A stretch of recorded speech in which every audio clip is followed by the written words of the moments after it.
बाला साहब ठाकरे जी का जन्म 23 जनवरी 1926 को पुणे में केशव सीताराम ठाकरे के यहाँ हुआ। उनके पिता केशव सीताराम मराठी चंद्रसैन्य कायस्थ परिवार से थे। वे एक प्रगतिशील सामाजिक कार्यकर्ता व लेखक थे जो जाति प्रथा के घोर विरोधी थे। उन्होंने महाराष्ट्र में मराठी भाषी लोगों को संगठित करने के लिए संयुक्त मराठी आंदोलन में प्रमुख भूमिका निभाई और बम्बई को महाराष्ट्र की राजधानी बनाने में 1950 के दशक में काफी काम किया।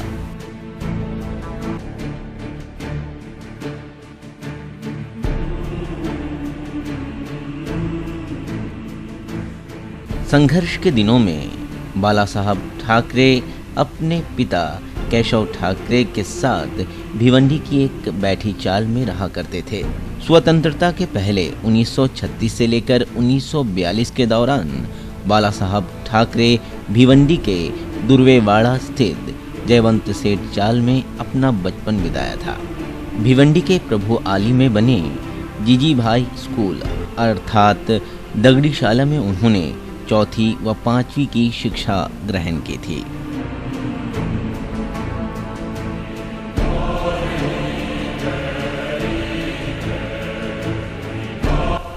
बतौर आजीविका उन्होंने अपना जीवन बम्बई के प्रसिद्ध समाचार पत्र फ्री प्रेस जर्नल में कार्टूनिस्ट के रूप में प्रारंभ किया। इसके बाद उन्होंने फ्री प्रेस जर्नल की नौकरी से त्यागपत्र दे दिया और 1960 में अपने भाई के साथ एक कार्टून साप्ताहिक मार्मिक की शुरुआत की। 19 जून 1966 को शिवसेना का गठन कर दक्षिण भारतीयों के खिलाफ तीव्र आंदोलन की शुरुआत की।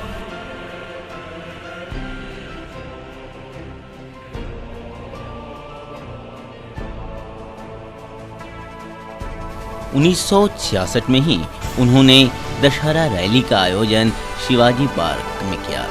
इसमें तकरीबन 5 लाख शिव सैनिक मौजूद रहे। पहली बार उन्होंने शिवसेना के माध्यम से जनसभा को संबोधित किया था। 1966 में शिवसेना की रैली के पश्चात 14 अगस्त 1967 को पहली बार ठाणे महानगर पालिका में शिवसेना की हुंकार गूंजी।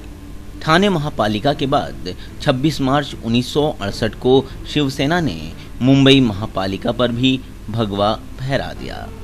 1970 के विधानसभा चुनाव में पहले शिवसैनिक आमदार बनने का गौरव वामनराव महाडिक को प्राप्त हुआ। 1972 में शिवसेना की राजनीतिक यात्रा में भिवंडी की काल्हेर ग्राम पंचायत का भी योगदान रहा। वर्ष 1972 में शिवसेना प्रमुख के शिवसैनिकों ने काल्हेर ग्राम पंचायत चुनाव लड़कर विजयी हासिल की। शिवसैनिक कृष्णकांत कोंडलेकर शिवसेना के पहले सरपंच बने। इस तरह शिवसेना के राजनीतिक सफर की शुरुआत मुंबई से हुई और विजय ठाणे जिले से मिली। इसके बाद कोंकण व पूरे महाराष्ट्र में शिवसेना का विस्तार बाला साहब ठाकरे ने किया।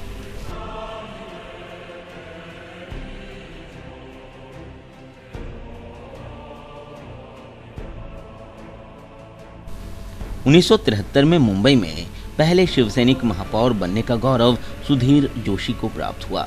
वहीं 1977 में दादर में सेना भवन का उद्घाटन हुआ। 23 जनवरी 1989 को शिवसेना का मुख्य पत्र सामना की शुरुआत हुई। 1989 के लोकसभा चुनाव में भाजपा के साथ शिवसेना का गठबंधन हुआ। 1990 में पाकिस्तानी क्रिकेट टीम का विरोध शिवसैनिकों ने किया व वानखेड़े स्टेडियम के पिच को खोद दिया।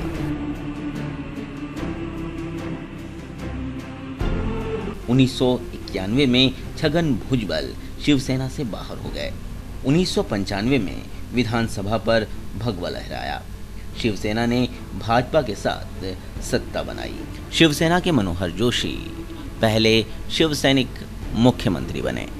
1995 में सत्ता मिलने के बाद मुंबई पुणे एक्सप्रेसवे, झुनका भाकर केंद्रों और वृद्धा आश्रमों की स्थापना की गई। 1995 में सत्ता तो मिल गई मगर परिवार टूटता रहा। अप्रैल 1996 में सबसे बड़े पुत्र बिंदु माधव की कार दुर्घटना में मौत हो गई। वहीं इस गम में बाला साहब ठाकरे की पत्नी मीनाताई उसी साल सितंबर में चल बसी।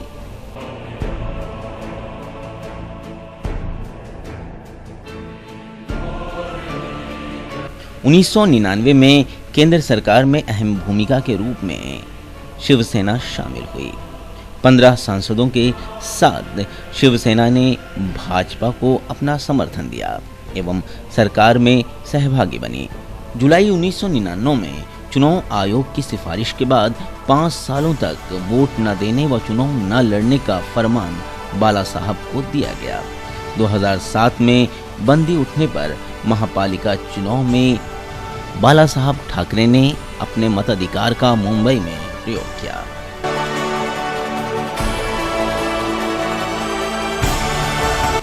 (2002 से लेकर 2004 तक शिवसेना के मनोहर जोशी लोकसभा के सभापति बने। 2005 में नारायण राणे शिवसेना से बाहर हुए। 28 दिसंबर 2005 को उनके भतीजे राज ठाकरे ने शिवसेना पार्टी छोड़ दी। 29 जनवरी 2007 को दिए एक साक्षात्कार में शिवसेना प्रमुख बाला साहब ठाकरे ने हिटलर की प्रशंसा की। 2011 के दशहरा रैली में शिवसेना प्रमुख बाला साहब ठाकरे शिवाजी पार्क पहुंचे और उन्होंने जनसभा को संबोधित किया।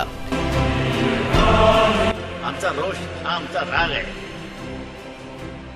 तुम्ही आम्हाला न्यायाने मारा, अन्यायाने मारू नका। हे शिवसेनेत धोरण आहे। न्यायाने पाहिजे तर आमचं चुकलं क्षमा करू नका। क्षमा करा म्हणून मी सांगायलाही येणार नाही, मुळीच करू नका।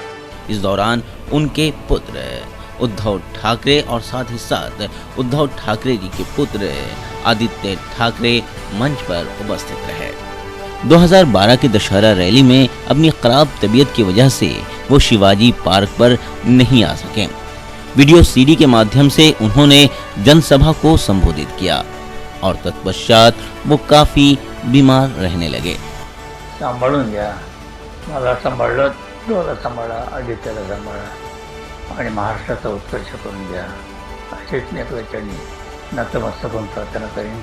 इमानाला महत्त्व द्या, आम्हाला नाही, एवढंच म्हणेन। जय हिंद, जय महाराष्ट्र, वंदे मातरम, जय हो।